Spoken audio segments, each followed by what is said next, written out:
سے میں یہ ضرور جاننا چاہوں گی کہ اب آپ یہ بتائیے کہ جس دل میں خوف خدا اگر جس دل میں ہے اس کی علامات کیا ہیں، کیسے پتہ چلے گا، ہمیں کہیے گا۔ آپ نے بہت پیارا سوال کیا زینب، بہت شکریہ، اللہ آپ کو خوش رکھے۔ اچھا، جب ہم بات کرتے ہیں اسلاف کے حوالے سے تو ایک واقعہ ابھی بھی میرے مائنڈ میں بھی آیا کہ حضور غوث پاک رحمۃ اللہ علیہ کے حوالے سے محمد بن فتح حربی لکھتے ہیں کہ حضور غوث پاک رحمۃ اللہ علیہ اللہ تعالیٰ کی اتنی زیادہ عبادت کیا کرتے تھے، قیام اللیل کا اہتمام کیا کرتے تھے، اور پھر ان کا سر مبارک سجدے میں ہوتا حتیٰ کہ اذان فجر کی صدائیں بلند ہونے لگتی، لیکن پھر بھی وہ کیا دعا فرمایا کرتے تھے کہ یا اللہ قیامت کے روز مجھے اٹھانا تو نابینا اٹھانا، ورنہ میں نیکوکاروں کا سامنا کیسے کر سکوں گا۔ یعنی پھر بھی اللہ تعالیٰ کے فضل کے حوالے سے وہ اس طرح سے ہمیں دعائیں مانگتے ہوئے نظر آتے ہیں، خشیت الہی کے جذبے سے سرشار ہو کر۔ اور علامہ اقبال رحمۃ اللہ علیہ نے اس دعا کو اس طرح سے بھی منظوم کیا ہے کہ تو غنی از ہر دو عالم من فقیر، روز محشر عذر ہائے من پذیر،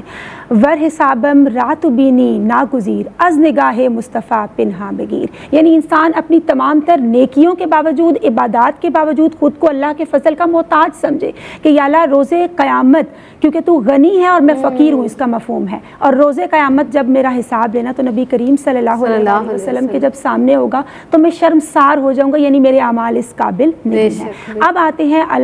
اس علامات کے حوالے سے جو آپ نے بات کی کہ کیا ہوتی ہیں، کیونکہ ہم جانتے ہیں کہ خوف خدا ایک قیمتی سرمایہ حیات ہے، بندہ مومن کا قیمتی ہتھیار ہے جو انسان کو گناہوں سے نیکیوں کی طرف لے جاتا ہے، مائل کر دیتا ہے، انسان کے دل میں اللہ کی یاد کو بسا لیتا ہے۔ تو علامات بھی تو ہوں گی کیونکہ ہر دعوے کے لیے کوئی نہ کوئی دلیل درکار ہوتی ہے۔ تو علماء کرام نے اس حوالے سے کچھ علامات کا ذکر کیا کہ ایک تو وہ شخص علم دین سیکھتا ہوا نظر آئے گا، بیکاز ایز وی نو کہ بہت ساری جگہوں پہ ایسا دیکھنے میں آتا ہے کہ لوگ گناہ کو نیکی اور نیکی کو گناہ سمجھ کر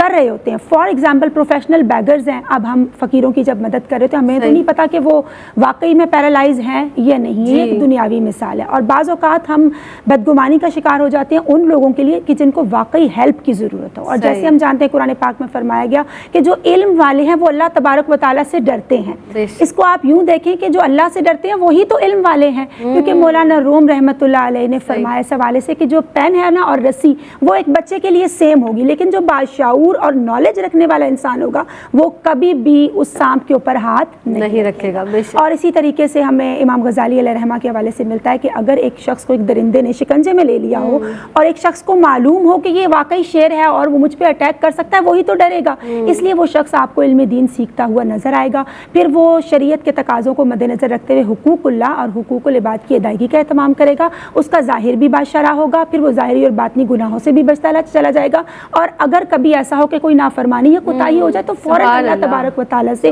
وہ معافی مانگتا ہوا نظر آئے گا۔ بے شک، سبحان اللہ۔